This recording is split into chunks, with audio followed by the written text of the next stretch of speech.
যুবকেরা, হে আমার বন্ধুরা, হে আমার মুরব্বিয়ানিরা, শুনে রেখে দিন বাবা।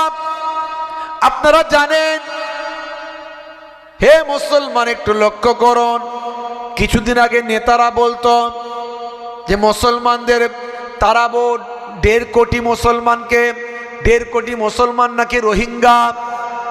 বিভিন্নভাবে এই বাঙালি ভারতীয় মুসলমান যাদের পূর্বপুরুষরা এই দেশের জন্য লড়াই করেছে, যাদের পূর্বপুরুষের নাম হলো মৌলানা আবুল কালাম আজাদ, যাদের আমাদের পূর্বপুরুষের নাম হলো ভাই আমার খান আব্দুল গাফফার খান, আমাদের পূর্বপুরুষের নাম হলো আশফাকুল্লাহ, আমাদের এই বারাসাতের মানুষ পূর্বপুরুষ আমাদের এখানকার ছেলেদের বাপ নাম হলো মীর নিসার আলী তিতুমির, যারা এই দেশের জন্য জীবনটা উৎসর্গ করল। শুধু তাই নয়, অনেকে ইতিহাস বিকৃত করল। ইন্টারন্যাশনাল ইতিহাসগুলো দেখলে পাওয়া যাবে আজও ইন্ডিয়া গেট জিন্দা হ্যাঁ। ইন্ডিয়া গেট দিল্লিতে আছে, সেখানে গেলেও আপনি দেখবেন খোদাই করে নামগুলো ভারতের এই স্বাধীনতা সংগ্রামে যারা বীর যোদ্ধা নিজেদের জীবন উৎসর্গ করেছে, এই বীর বিপ্লবীদের নামগুলো সেখানে লিপিবদ্ধ আছে। আমি নিজে গিয়ে দেখে এসেছি 93,000 কম বেশি ভারতীয় বীর যোদ্ধাদের বা আমার বীর সৈনিক, ভারতীয় বীর যোদ্ধা, এই আমার দেশের বীর যোদ্ধাদের নাম সেখানে খোদাই করে লেখা আছে। হে তরুণ যুবকেরা,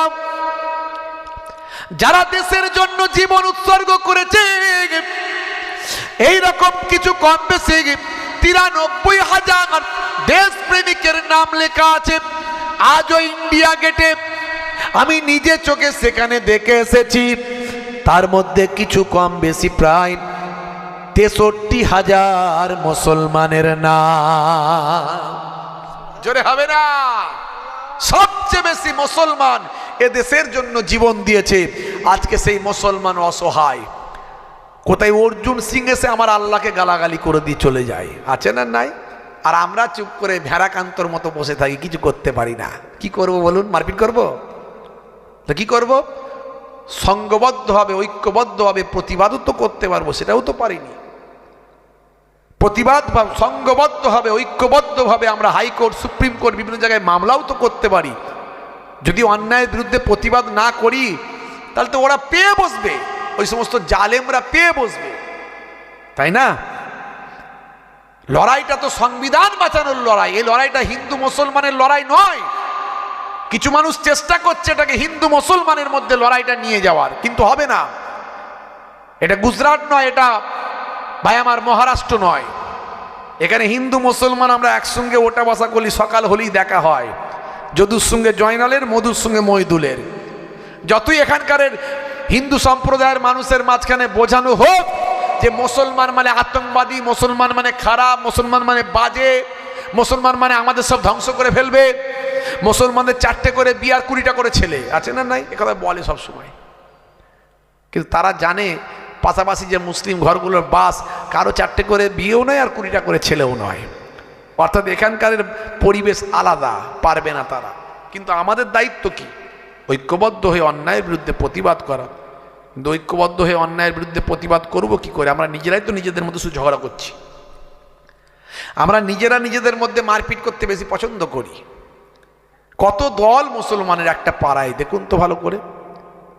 এটা লাল পার্টির, এটা নীল পার্টির, এটা সবুজ পার্টি, এটা হলুদ পার্টি, এটা কালো পার্টি, এটা ব্লু পার্টি, হ্যাঁ, এটা সিপিএম এর মুসলমান, এটা তৃণমূলের মুসলমান, এটা কংগ্রেসের মুসলমান, এটা আইএসএফ এর মুসলমান। আবার কিছু এখন আবার একটা, হ্যাঁ বুঝতে পেরেছেন, ও সব পয়সার জন্য আবার এখন মুসলমানদের সবচেয়ে বড় দুশ্মন মাদ্রাসা ভেঙে দেয়, মসজিদ ভেঙে দেয়, বুলডোজার চালিয়ে দেয়। সেই দলেতেও কিছু মুসলমান নাম লিখিয়েছে না লেখায়নি, সেখানেও আছে। কঠিন পরিস্থিতি, আমরা বুঝি না, আমাদের সব ধ্বংস হয়ে যাচ্ছে। আপনি জানেন না, এই আসামে সব মাদ্রাসা বন্ধ করে দিচ্ছে। আপনার গ্রামে গঞ্জে যেখানে যেখানে ছেলেরা পড়াশোনা করে, মাদ্রাসায় হিফজ হয়, আলেম হয়, সেগুলো সব বন্ধ করে দিচ্ছে। তারা মানুষকে ভুল বোঝাচ্ছে যে মাদ্রাসায় নাকি জঙ্গি শিক্ষা দেওয়া হয়। তো যাও না মাদ্রাসায় গিয়ে দেখো না, কটা সেখানে তলোয়ার পাও আর কটা সেখানে বন্দুক পাও, আর কত মানুষকে জঙ্গি বানানো হয়েছে। আল্লাহর কোরআন পড়ানো হয়, আল্লাহর কোরআন পড়ানো হয়, দেশপ্রেমের শিক্ষা দেওয়া হয়। স্বাধীন ভারতের প্রথম শিক্ষামন্ত্রী মাওলানা আবুল কালাম আজাদ তিনি হলেন মাদ্রাসার ছাত্র।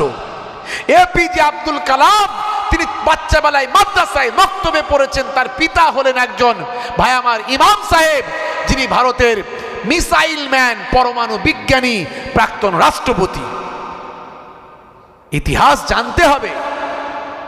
মাদ্রাসায় মক্তবে ভাই আমার তৎকালীন যুগে অনেক অমুসলিম হিন্দু ভাইয়েরা পর্যন্ত পড়াশোনা করেছে, অথচ সেই মাদ্রাসাগুলোকে বন্ধ করে দেওয়া হচ্ছে বিভিন্ন অজুহাত দেখিয়ে, ক্ষমতার জোরে, শক্তির জোরে, শক্তির অপব্যবহার করে। একজন মাওলানা সাহেব তার বাড়িতে কিছু বাচ্চাদেরকে আল্লাহর কোরআন শেখাচ্ছিল, সেখান থেকে তাকে অ্যারেস্ট করে নিয়ে তুলে নিয়ে যাওয়া হয়েছে গত দুদিন আগে, আপনারা দেখেছেন। কি অবস্থা চলছে সারা দেশে। ধর্মীয় স্বাধীনতা আজকে নাই। সংবিধান প্রদত্ত যে স্বাধীনতা আমাদের দেওয়া হয়েছে, আমাদের যে আর্টিকেল দেওয়া হয়েছে, ডক্টর বি.আর. আম্বেদকর, সংখ্যালঘুরা নিজেদের ইচ্ছা মতো ধর্মাচরণ করবে, সেখানে আমাদের ইচ্ছা মতো ধর্মাচরণে বাধা দেওয়া হচ্ছে বিভিন্ন অজুহাত দেখিয়ে। মাদ্রাসা বন্ধ করে দেওয়া হচ্ছে, কোরআন বন্ধ করে দেওয়া হচ্ছে। এরপর আমাদেরকে টুপি পরতে দেবে না, দাড়ি রাখতে দেবে না, পাঞ্জাবি পরতে দেবে না। আর মুসলমান আমরা নিজেদের মধ্যে মারপিট করছি পার্টির জন্য। নেতা হবে, বড় নেতা হবে বলে মারপিট করছে। নেতা কেন হবে? করে কামে ভালো করে খাবে, মানুষের মাথায় হাত বুলিয়ে সব কাটমানি খাবে, তোলাবাজি করবে। এই জন্য নেতা হওয়ার জন্য ওকে বিরুদ্ধে গালাগালি করছে, ওর বিরুদ্ধে গালাগালি করছে, শুধু এই সব চলছে। ওরে নেতা পরে হবি, মুসলমান থাকলে তো নেতা হবি।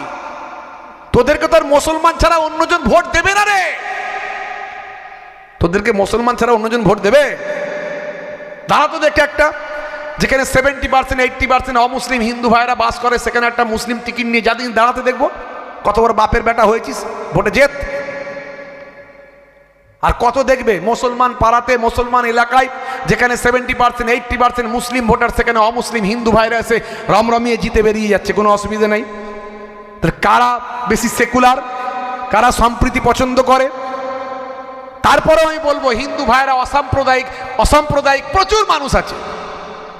হিন্দু ভাইদের সঙ্গে আমাদের কোনো দ্বন্দ্ব নাই, কিন্তু এই বিশেষ দল, বিশেষ ক্ষমতাশালী সাম্প্রদায়িক ব্যক্তি, তারা এই অশান্তিগুলো চেষ্টা করছে। আর আমরা মুসলমান, আমরা বিপদে পড়লে আর এক মুসলমান পাশে দাঁড়াই না। মুসলিম নেতারা মুসলমানের বিপদে কথা বলে না, অথচ তাদের ভোটে জিতে দাঁড়ায়। বড় দুঃখ লাগে ভাইরা আমার, এই কথাগুলো অনেক আবেগ নিয়ে বলছি। এই যে মাত্র কদিন আগে আপনারা দেখেছেন, কদিন আগে মাত্র দিল্লিতে বিস্ফোরণ হয়েছিল, আপনারা জানেন। কোনো কিছু একটা দুর্ঘটনা ঘটলি সঙ্গে সঙ্গে সেখানে কিছু মুসলমানের নাম জুড়ে দেওয়া হয়, তাদের ছবি দেখানো হয়, বারবার করে ভারতের প্রথম সারির মিডিয়াগুলো এমনভাবে প্রচার করে যেন মুসলমান মানে জঙ্গি, মুসলমান মানে আতঙ্কবাদী, মুসলমান মানে খারাপ, মুসলমান মানে অপরাধী। সারা ভারতবর্ষে মাত্র 14% মুসলমান আর 86% অমুসলিম হিন্দু ভাই।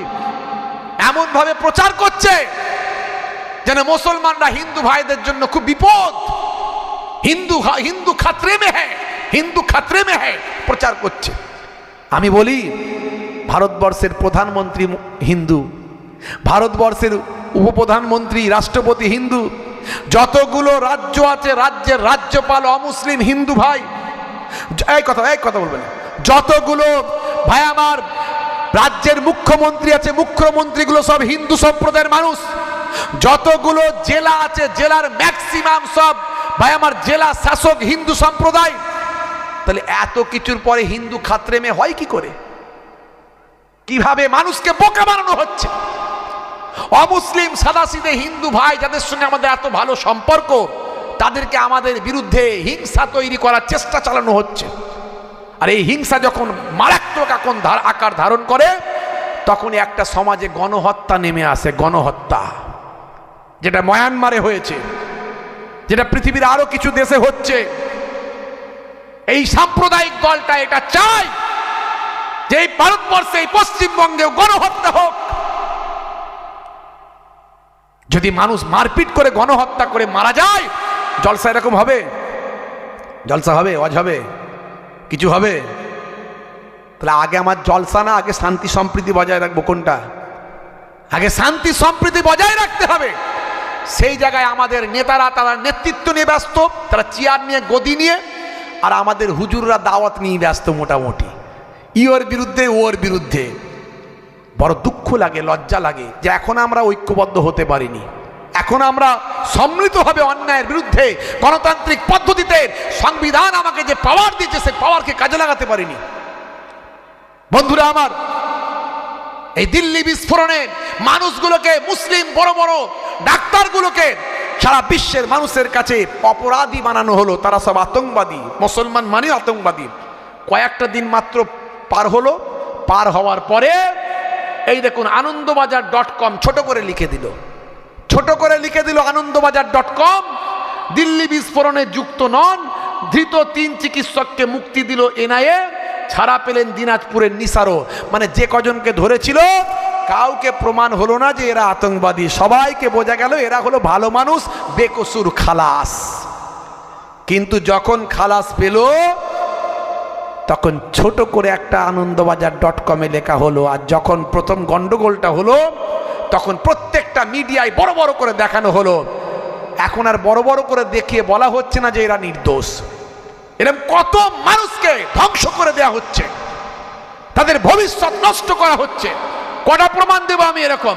7 বছর জেল খেটে বেকসুর খালাস 4 নিরীহ মুসলিম।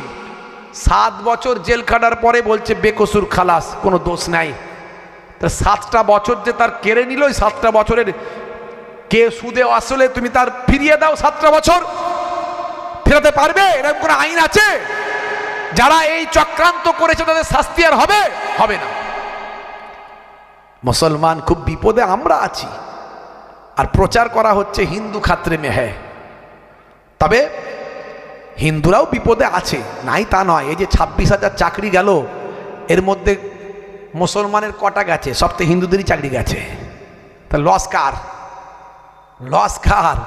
এই যে উত্তরপ্রদেশে 69,000 চাকরি গেছে, এই 69,000 চাকরির মধ্যে কটা মুসলমান? মুসলমান তো 100 জনের 2টো চাকরি করে, তাও করে না, চান্স নাই। হ্যাঁ, তাও নাকি মুসলমান খুব খাতরার মধ্যে রেখেছে বলছে। এটা কারা বলছে? হিন্দু সম্প্রদায়ের মানুষ নয়, ওই ভাই আমার সাম্প্রদায়িক একটা বিশেষ দল, আর তাতে আবার কিছু মানুষকে জড়ো করেছে। তারা একটা বড় অংশ তারা পেয়ে গেছে বর্তমান সময়ে, ভুল বুঝিয়েছে কিছু মানুষকে। ভাইরা আমার, কটা আমি উদাহরণ দেব। সুপ্রিম কোর্টের প্রাক্তন বিচারপতি তিনি কারজুজি বলছেন ভারতের মুসলমানদেরকে সন্ত্রাসী সাজানোর চেষ্টা চলছে। সন্ত্রাসী সন্দেহে 23 বছর জেল খাটার পর বেকসুর খালাস পেয়েছিলেন নিসার আহমেদ। 23টা বছর তাকে জেলের মধ্যে রেখে শেষে বলছে তার বিরুদ্ধে কোনো রকম প্রমাণ, অপরাধের প্রমাণ হচ্ছে না। তাহলে এই তো সিচুয়েশন মুসলমান। কটা উদাহরণ আমি আপনাকে দেব। Kerala, 5 Muslim man discharge by NIA court in explosive seizure case after 13 years. এই যে সিজার কেস হলো, 13 বছর পর মুক্তি 5 জন পেল। 13 বছর পর তাদের কোনো কেস, তাদের উপরে মামলা নেই, তাদেরকে ডিসচার্জ করা হলো যে তারা বেকসুর খালাস।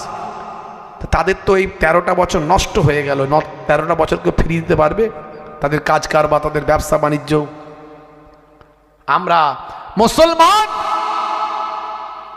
আমরা সচেতন হতে পারছি না।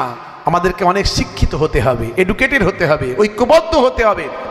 আর কতদিন সিলসিলা, দল, মত, মাযহাব, এটা অমুকের লোক, ওটা তমুকের লোক, এটা ওই হুজুরের ভক্ত, এটা ওই হুজুরের ভক্ত, এটা ফুরফুরা শরীফ, এটা দেওবন্দি, এটা তবলিগ, এটা আহলে হাদিস, এটা অমুক মৌলানা সাহেবের ভক্ত, এটা মুফতি সাহেবের ভক্ত, এটা ভাইজানের ভক্ত, এটা অমুক হুজুরের ভক্ত। কতদিন আর কতদিন চলবে এগুলো? আর কতদিন চলবে? দুর্গাপুরে যখন ওই দাঁড়ি ধরে গরু বিক্রি করতে নিয়ে যা বুড়ো বুড়ো মানুষগুলোকে মারছিল, আপনারা ভিডিওতে দেখেছেন, তখন তো বলেনি তুমি কোন হুজুরের দলের লোক, বলেছিল মুসলমান দেখেছে আর পিটেছে। আমরা গিয়েছিলাম দুর্গাপুরে অন্যায়ের বিরুদ্ধে প্রতিবাদ করতে। ওয়াকফ নিয়ে আমরা মামলা করেছি সুপ্রিম কোর্টে অনেকের সঙ্গে। লেকচারার্স অ্যাসোসিয়েশন অফ বেঙ্গল আমরা গিয়েছিলাম, বাংলার যে সমস্ত বক্তা, আলেম ওলামা। আমরা চাই হিন্দু মুসলমানের মধ্যে ঐক্য, ভ্রাতৃত্ব, মহাব্বত। সুন্দর সম্পর্ক, দেশের দশের উপকার। এই ভারত ভেঙে টুকরো টুকরো হয়েছে এক সময়, আর যেন ভারত ভেঙে টুকরো টুকরো না হয়, এর জন্য আমাদের সবাইকে গর্জন করতে হবে, অন্যায়ের বিরুদ্ধে রুখে দাঁড়াতে হবে। হে তরুণ যুবকেরা, হে আমার বন্ধুরা, তাহলে আমরা টেনশনে আছি, ভয়ের মধ্যে আছি। হে তরুণ যুবকেরা, হে আমার মুরব্বিয়ানেরা, শুনে রেখে দেন বন্ধুরা, আমার তরুণ যুবকেরা, আজকে দেখলাম, আজকের নিউজটা আপনারা দেখেছেন কিনা জানি না, বাংলাদেশে আমেরিকান সোলজার এসেছেন, বাংলাদেশে আমেরিকান আর্মি এসেছে, পুরো চট্টগ্রাম বিভিন্ন হোটেলগুলোতে তারা ভর্তি হয়ে আছে। হে তরুণ যুবকেরা, আপনারা জানেন বাংলাদেশের প্রাক্তন প্রধানমন্ত্রীর নাম হলো শেখ হাসিনা। শেখ হাসিনার ফাঁসির অর্ডার বাংলাদেশের যে ইন্টারন্যাশনাল তাদের যে কোর্ট, ট্রাইব্যুনাল কোর্ট, সে কোর্টেতে বিচার শুনানি হয়ে গেছে একদিন আগে। হে তরুণ যুবকেরা, যে কোর্টেতে রায় ঘোষণা হয়েছিল আল্লামা দেলোয়ার হোসেন সাইদির রায়, যেখানে ফাঁসির সাজা দেওয়ার ঘোষণা হয়েছিল, সেই একই কোর্টেতে ভাইরা আমার ওই হাসিনা মুজিব কন্যা, সেই শেখ হাসিনার ফাঁসির রায় সেখানে ঘোষণা হয়েছে। সারা বাংলাদেশ সেখানে তোলপাড় হচ্ছে ভাইরা আমার, ভারতবর্ষেও তোলপাড় হচ্ছে। ভারতবর্ষের প্রধানমন্ত্রীর কাছে, বিদেশ দপ্তরের কাছে, স্বরাষ্ট্র দপ্তরের কাছে বাংলাদেশ থেকে চিঠি এসেছে যাতে করে ফিরিয়ে দেওয়া হয়। হে তরুণ যুবকেরা, বাংলাদেশ ভারতবর্ষ বলেছেন না, আমি এটা ফেরাতে পারি না, কারণ আমাদের চুক্তির মধ্যে আছে কোনো রাজনৈতিক কারণে যদি কেউ পালিয়ে আসে তাকে আমরা ফেরাতে বাধ্য নয়, অন্য কোনো কারণে এলে ফেরাতে বাধ্য, কিন্তু রাজনৈতিক কারণে এলে আমরা ফেরাতে বাধ্য নয়। হে তরুণ যুবকেরা, হে আমার বন্ধুরা, চরম পরিস্থিতি তৈরি হয়েছে, চরম উত্তেজনা তৈরি হয়েছে। আমেরিকা ওদিক থেকে এন্ট্রি করেছে, ওদিকে চীন তো আমাদের আগে থেকেই শত্রু হয়ে আছে। হে তরুণ যুবকেরা, খালি মুসলমান খাতরে মে হ্যাঁ, হিন্দু খাতরে মে হ্যাঁ, ভাই আমার आँख की पर्दा उतार कर देखो मेरा देश खतरे में है। যে কোনো সময় অশান্তি চারিদিকে লেগে যেতে পারে। কিছুদিন আগে ভারত পাকিস্তান যুদ্ধ হলো না, অপারেশন সিন্দুর। ভাইরা আমার, কিছু মানুষ তো মনে করে আমাদের মুসলমানদের কোনো দরকারই নাই, কিছু মানুষ মনে করছে বা লিখছে, কিছু মানুষ। সংবিধান আমাদের অধিকার দিয়েছে, এদেশের জন্য সবচেয়ে বেশি লড়াই মুসলমান করেছে। কারগিল যুদ্ধ, কারগিল জয়ের মেন নায়ক, কারগিল জয়ের মেন নায়ক ইতিহাস পড়ে দেখবেন তিনি হলেন একজন মুসলমান। জোরে বলুন সুবহানাল্লাহ।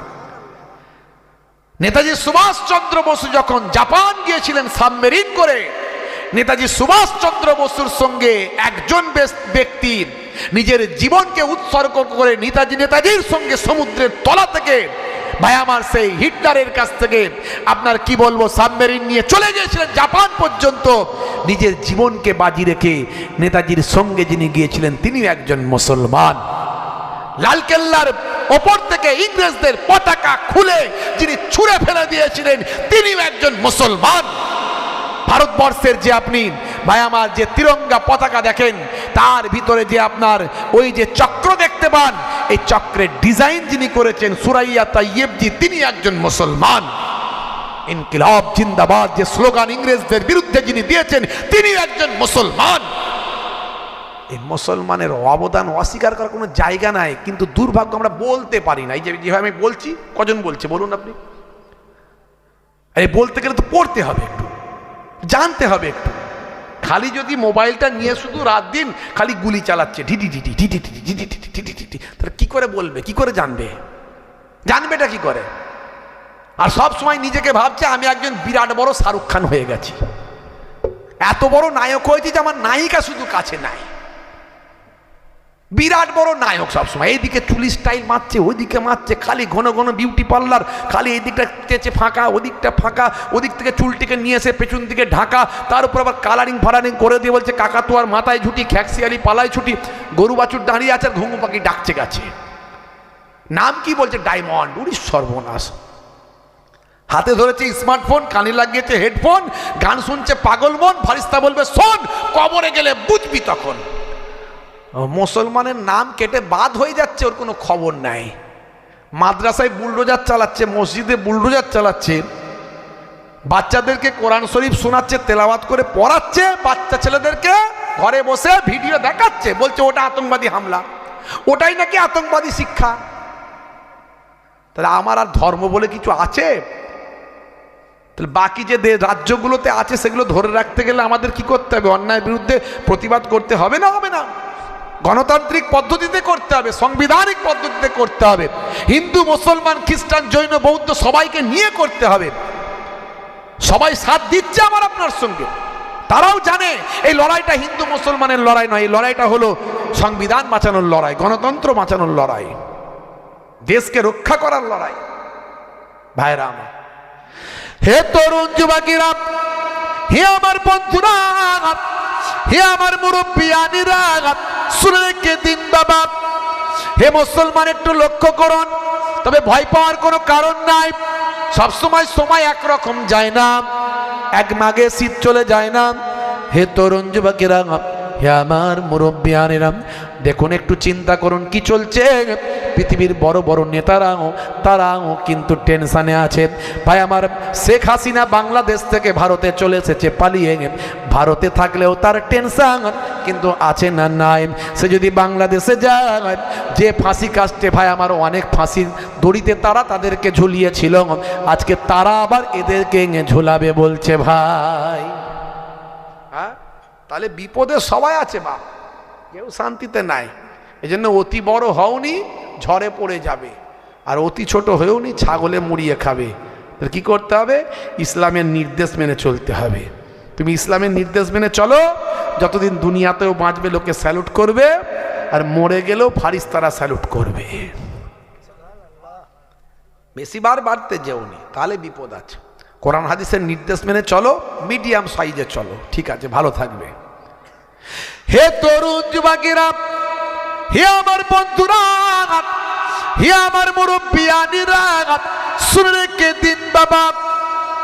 হে মুসলমান, একটু লক্ষ্য করুন, আল্লাহ বলছেন বান্দারে তোরা ভয় পাস না, চিন্তা করিস না, ইন্নাল্লাহা মা'না, আমি আল্লাহ তোদের সঙ্গে আছি।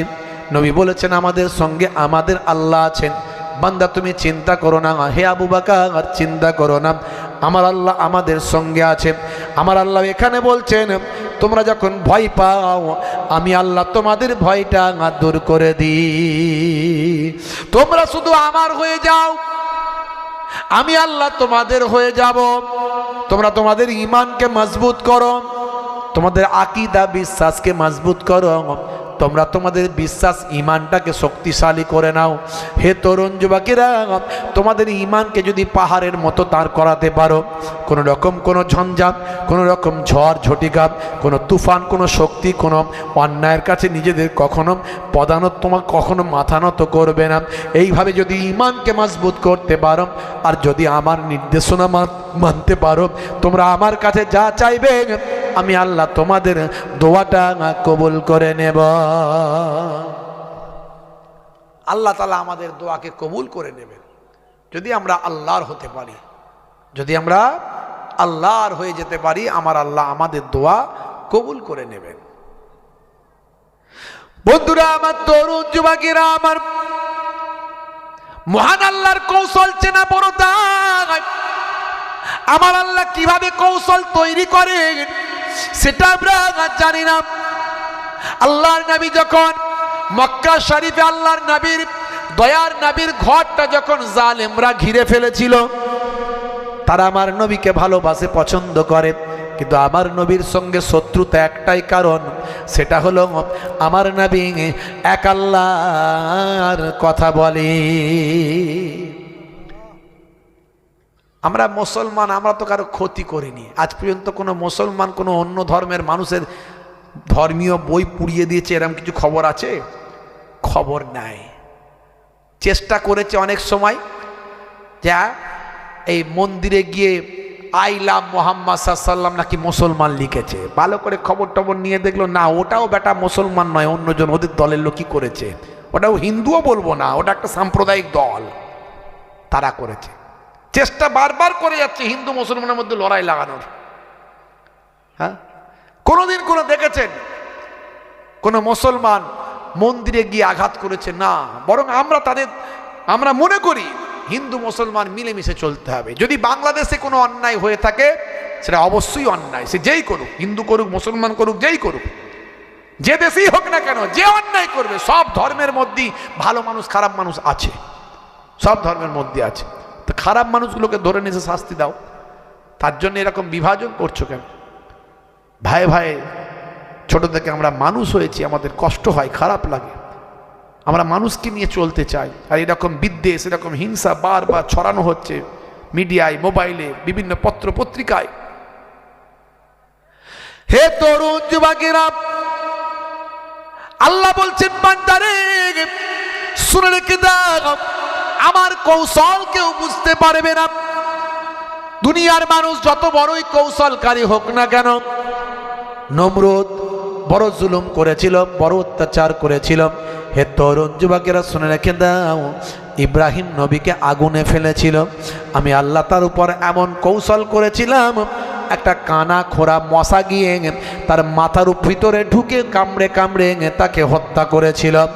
ফেরাউন এত বড় জালেম হয়েছিল, মুসা নবীকে কত অত্যাচার করেছিল, নিজেকে খোদা বলে দাবি করেছিল। আমি আল্লাহ ওই জালেমকে এমনভাবে ধরলাম, তাকে আমি ধরে নিয়ে তার নীল দরিয়ায় ডুবিয়ে ডুবিয়ে তাকে মারলাম।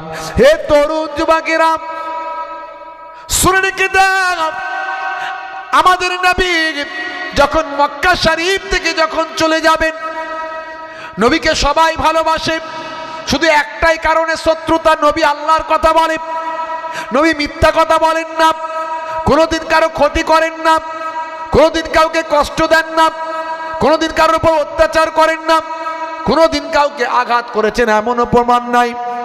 তাহলে শত্রুতা কিসের জন্য?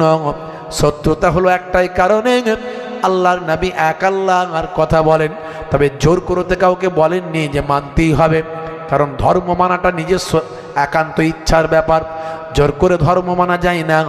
ধর্ম হলো ভালোবাসার জিনিস, ধর্ম হলো আদর মেনে চলার জিনিস, প্রেম করার জিনিস, মন থেকে বিশ্বাস করার জিনিস। জোর করে ধর্ম চাপানো যায় না। লা ইকরাহা ফিদ্দীন, ধর্মে কোনো জবরদস্তি নাই। লাকুম দীনুকুম ওয়ালিয়া দীন, তোমার ধর্ম তোমার কাছে। হে তরুণ যুবকেরা, আমার ধর্ম আমার কাছে, ধর্মে কোনো জবরদস্তি নাই। কিন্তু মানুষ এমনভাবে ধর্ম নিয়ে চলছে যেন ধর্মই তাকে খাইয়ে রেখেছে। মনে রাখবেন, ধর্ম খাওয়াই না, ধর্মটা আবেগ ভালোবাসার জিনিস, মেনে চলার জিনিস। খাদ্যটা খাওয়ায়, অন্নটা খাওয়ায়, তাই ধর্ম ধর্ম না করে বেশি অন্য কিভাবে ইনকাম করবে সেটা করো। আর ধার্মিক ব্যক্তিরা ধর্ম মেনে চলো, ধার্মিক ব্যক্তিরা ধর্ম মেনে চললে উপকার আছে। আর সাধারণ মানুষ খাবারের চিন্তা না করে ধর্মের চিন্তা করছে, তাহলে কি হবে বলুন? খেতে পায় না ঠিক মতো, হ্যাঁ একদম ধর্ম নিয়ে মেতে উঠেছে, একদম পুরো সব মারপিট করতে হবে, বুঝতে পারছেন কি অবস্থা? চি চি চি। হে তরুণ যুবকেরা, আল্লাহর নবীর বাড়িটাকে জালেমরা যখন ঘিরে ফেলেছিল, শত্রুতা বেড়ে গিয়েছিল, নবীকে মেরে ফেলতে হবে।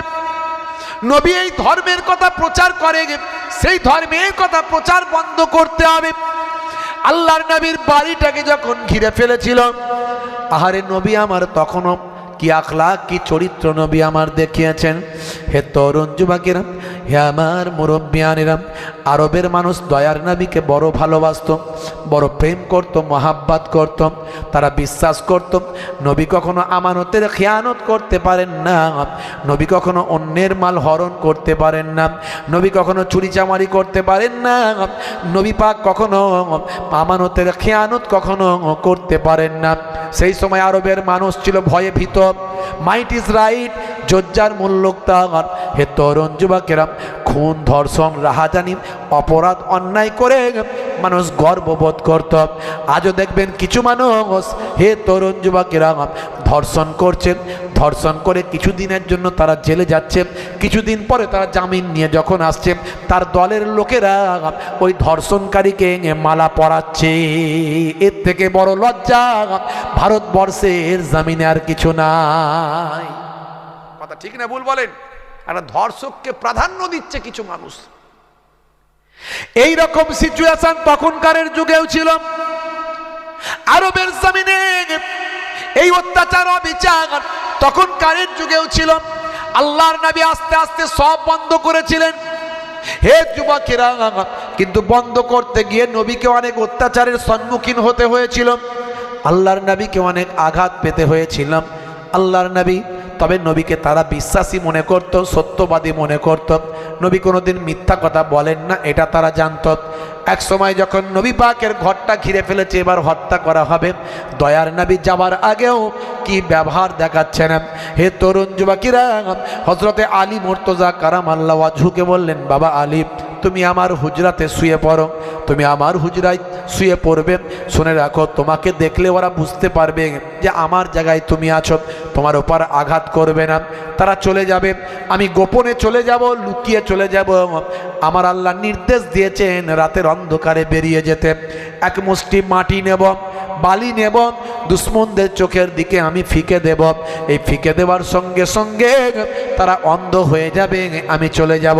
চিন্তা করো না, ভয় পেও না, আমি আবু বকর সিদ্দিককে নিয়ে আমি হিজরত করতে থাকব।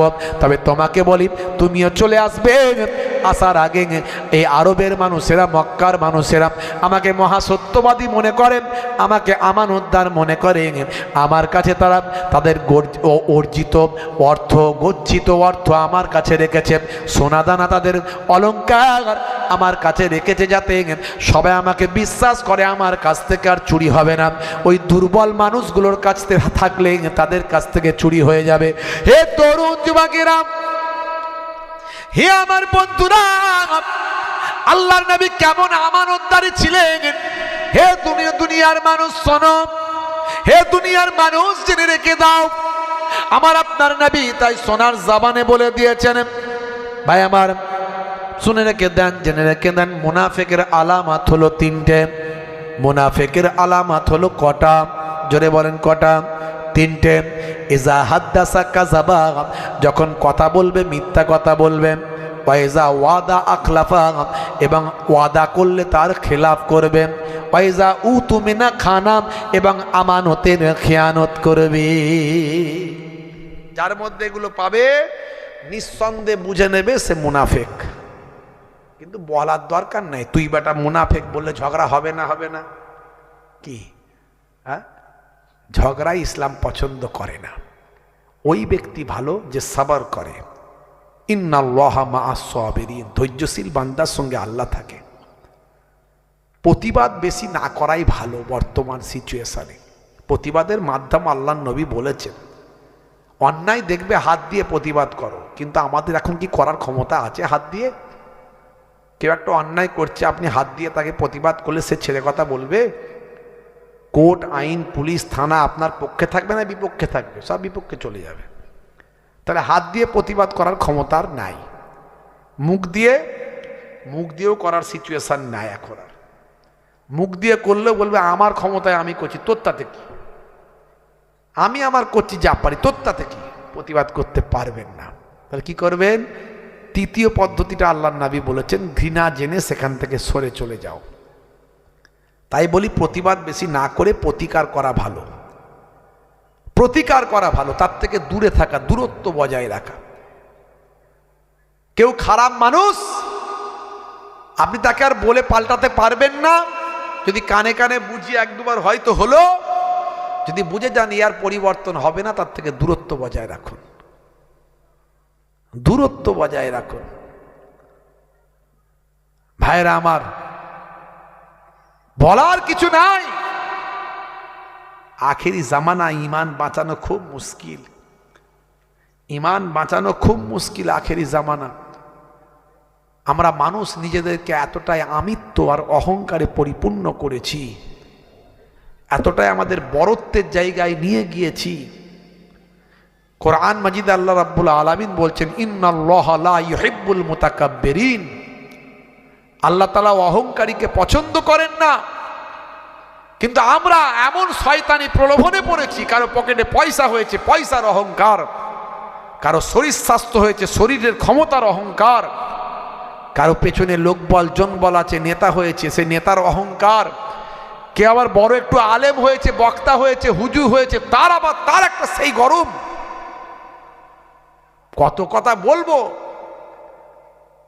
অথচ সাবার, ধৈর্য, মহাব্বাত, ভালোবাসা, আমিত্বকে নষ্ট করে একটু নত হওয়া, এগুলো ইসলাম পছন্দ করে। এই জন্যই তো প্রকৃত তাসাউফের ইলম জ্ঞান অর্জন করতে হয়। তাসাউফের ইলম জ্ঞান অর্জন করতে হয়। মাওলানা রুম জগৎ বিখ্যাত আলেম, মাওলানা রুম জগৎ বিখ্যাত আলেম। তিনি বড় বড় কিতাব লিখেছেন, তার কিতাব সারা পৃথিবীর আলেম ওলামারা কম বেশি জানে। এই মাওলানা রুম তিনি কিতাবের লাইব্রেরিতে বসে বসে কিতাব মোতালেয়া করছেন, পড়াশোনা করছেন, স্টাডি করছেন। এমন সময় একজন কালো কম্বল জড়ানো ফকির এসে মুখে কথা না বলে কিতাবের দিকে ইশারা করে বলছে, একটা কিতাব দাও, किताब दाओ। मौलाना रूम बोलते फकीर किताब क्या समझोगे, चलो निकलो, तुम किताब क्या समझोगे, चलो कम बैक। मौलाना रूमेर कथाय ओई कालो कम्बल परा फकीरटा आर किछु बोललेन ना। किछुटा जावार परेई मौलाना रूमेर किताबेर लाइब्रेरीते दप करे आगुन ज्वले गेल। मौलाना रूम बुझते पारलेन কোনো আলো জ্বলছিল না, কোনো দেশলাই নাই, কোনো ম্যাচিস নাই, কিছু নাই, লাইট সঙ্গে সঙ্গে দপ করে জ্বলে গেল। এটা দুনিয়ার কোনো কারণ নাই, ওই ফকিরেরই কোনো কারামতি। ও ফকিরকে আমি ফকির বলে তাড়িয়ে দিয়েছি দুনিয়ার, ও সাধারণ ফকির নয়। সঙ্গে সঙ্গে পেছনে ছুটলেন, ছুটে গিয়ে বলেন, হুজুর मेरा लाइब्रेरी में आग लग चुका है। बोले आग क्यों लगा, ये तुम नहीं समझोगे, तुमने कहा था किताब नहीं समझोगे, मैं कहता हूं कि आग क्यों लगा ये तुम नहीं समझोगे। সেই যে মৌলানা রুম সেই কালো কম্বল পরা ফকিরের পেছন ধরলেন, হুজুর আপনার সঙ্গে থাকবো। 20টা বছর আল্লাহর ওলির সোহবতে কাটিয়ে দিলেন। জেনে বলুন সুবহানাল্লাহ। জ্ঞান অর্জন করলেন, ইলমে তাসাউফের ইলম অর্জন করলেন। পরবর্তীকালে তিনি বললেন, মৌলানা রুম হতে পারতো না যদি শামসে তাবরেজের গোলামি না করত। এই জন্য আল্লাহর ওলিদের সোহবতে যেতে হয়।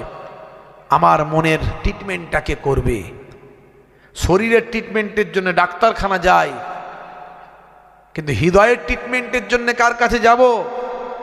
মনের ট্রিটমেন্টের চিকিৎসা কে করবে? এই জন্যই পীর মুরিদি সিস্টেম। এখন তো ভণ্ড পীর বেড়ে গেছে, পীরের কথা শুনলে নাক ছিটকাই লোকে। তা আপনি একটু ঘুরিয়ে বলুন, তলেব আর শায়েখের সিস্টেম ব্যাপারটা সে একই। পীর মানে ওস্তাদ, আর শায়েখ মানে ওস্তাদ, আর টিচার মানে ওস্তাদ, আর ওস্তাদ মানে ওস্তাদ, আর শিক্ষক মানে ওস্তাদ। ঘুরিয়ে বললেই হয়। সলাত মানেও নামাজ, আর নামাজ মানেও সলাত। বুঝতে পারছি? এই পীর মুরিদি সিস্টেম এই জন্যে এসেছে। মুরিদ মানে এরাদা করা। আমি হুজুরের কাছে, আমি আমার শিক্ষকের কাছে আমি এরাদা করছি আল্লাহ এবং রাসূলের পথে চলবো, উনি যেভাবে শেখাবেন। জোরে বলুন সুবহানাল্লাহ। এই জন্যই যেতে হবে। হে তরুণ যুবকেরা, হে আমার বন্ধুরা, শুনে রেখে দিন বাবা, জেনে রেখে দেন।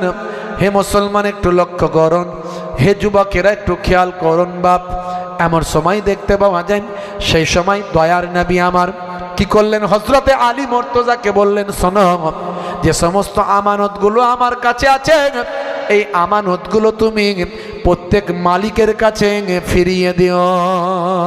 নবী আমার এত কঠিন বিপদের মধ্যে নবী পাকের ঘরটা শত্রুরা ঘিরে ফেলেছে, তারপরেও নবী আমার আমানতের খেয়ানত করলেন না।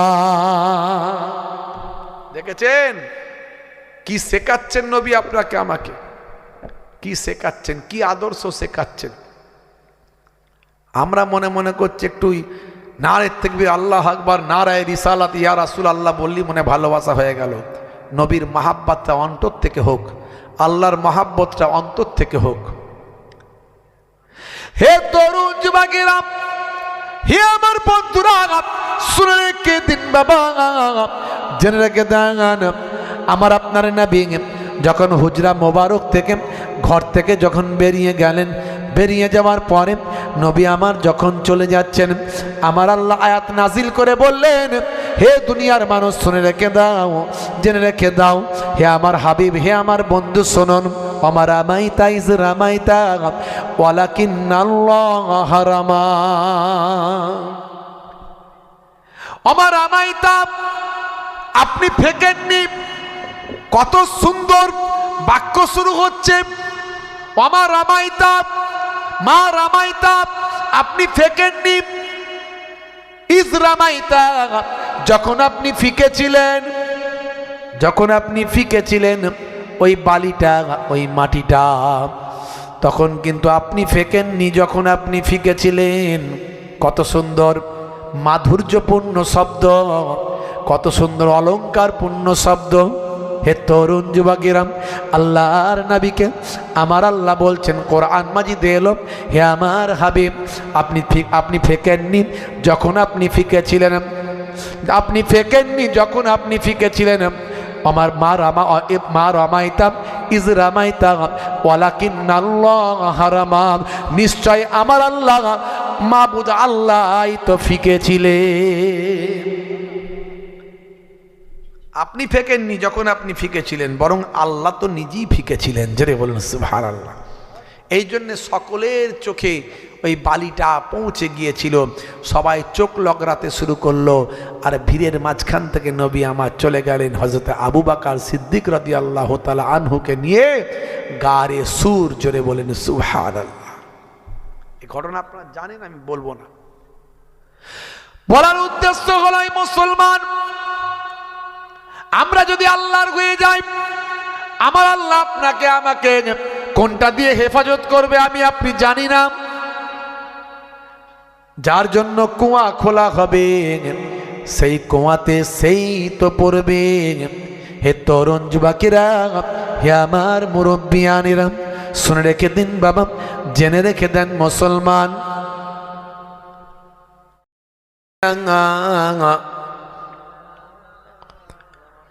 জন্ম আমার নবীর যুগে হলে কেমন হতো, দুনয়নে রসুল পাক দেখলে কেমন হতো। জন্ম আমার নবীর যুগে হলে কেমন হতো। আল্লাহুম্মা সাল্লি আলা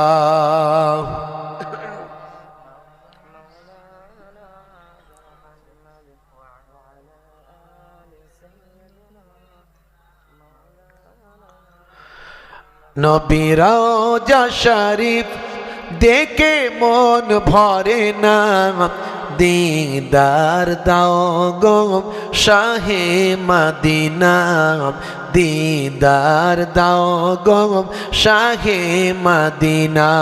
নবী রওজা শরীফ দেখে মন ভরে না, দিদার দাও গো শাহে মদিনা, দিদার দাও গো শাহে মদিনা। ইয়া রাসূলুল্লাহ, ইয়া হাবিবাল্লাহ, ইয়া রাসূলুল্লাহ, ইয়া হাবিবাল্লাহ। আরশের মেহমান করেছেন আল্লাহ, কত শান কত মান মোর কমলিওয়ালা। ও গো মদিনাওয়ালা, ও গো মদিনাওয়ালা, করো করুণা, দিদার দাও গো শাহে মদিনা, দিদার দাও গো শাহে মদিনা। আল্লাহুম্মা সাল্লি আলা, জোরে সোরে পড়ুন, ওয়া আলা আলি সাইয়্যিদিনা وقال الله تعالى في كلامه المجيد والفرقان الحميد يا أيها الذين آمنوا اتقوا الله وكونوا مع الصادقين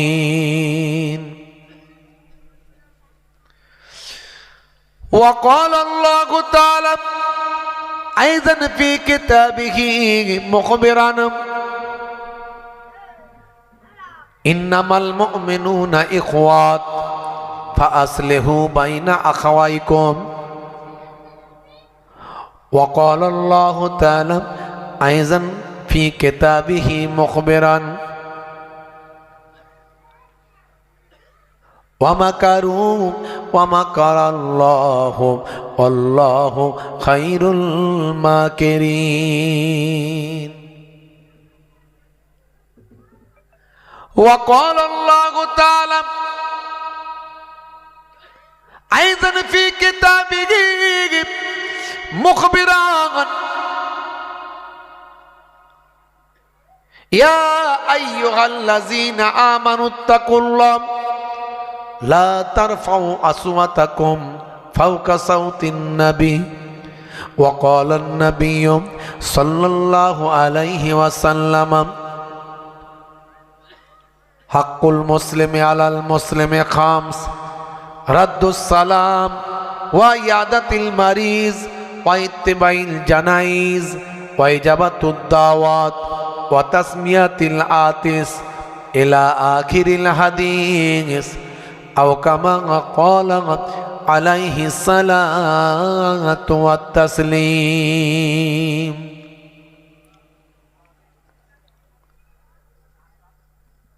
শ্রদ্ধেয় সম্মানীয় আজকের সভার সভাপতি, সামনে উপবিষ্ট আমার দিন দরদি ইসলাম দরদি ভাইয়েরা, বাপজিরা,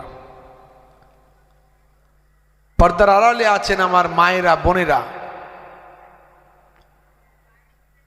মাইক্রোফোনের আওয়াজে কান লাগিয়ে আছেন জাতি ধর্ম বর্ণ নির্বিশেষে শ্রোতা বন্ধুরা, প্রত্যেককে আমি মোহেবুল্লাহ হুসাইনি আপনাদের ভাই সকলকে আন্তরিকভাবে সালাম, শুভেচ্ছা, ভালোবাসা জ্ঞাপন করি। আল্লাহ পাকের রহমত সমস্ত ইমানদারির উপর হোক। জোরে বলুন আল্লাহুম্মা আমিন, জোরে বলুন আল্লাহুম্মা আমিন। এই সন্ধ্যাবেলা একেবারে জিরো থেকে কিছু আলোচনা, মানুষজন একেবারে কম, তবে খুব সংক্ষেপে কিছু আলোচনা করে আপনাদের খেদমত থেকে বিদায় নেব। আখিরি জামানা, কায়ামতের আলামত আমাদের মাঝখানে একটার পর একটা দেখা দিচ্ছে। ছোটখাটো আলামতগুলো কম বেশি সব জাহির হয়ে গেছে, সব প্রকাশ পেয়ে গেছে। একটু ভালো করে ভাবনা চিন্তা তো করে দেখুন, মানুষ আখিরি জামানায় কায়ামতের আগে এত মানুষ মারা যাবে চারিদিকে, আজ এখানে কাল ওখানে শত শত মানুষ, হাজার হাজার মানুষ মারা যাবে। মানুষের মৃত্যু মিছিল চলবে চারিদিকে। আর সত্যি তাই, এখন কেউ মারা গেলে আর মানুষ অতটা আফসোস করে না। শুনে শুনে এমন হয়ে গেছে, মানুষের মৃত্যুটা আর আমাদের কাছে খুব একটা অবাক করা ব্যাপার নয় এবং কম ব্যাপার নয়। একসঙ্গে অনেকগুলো করে মানুষের মৃত্যু হওয়া।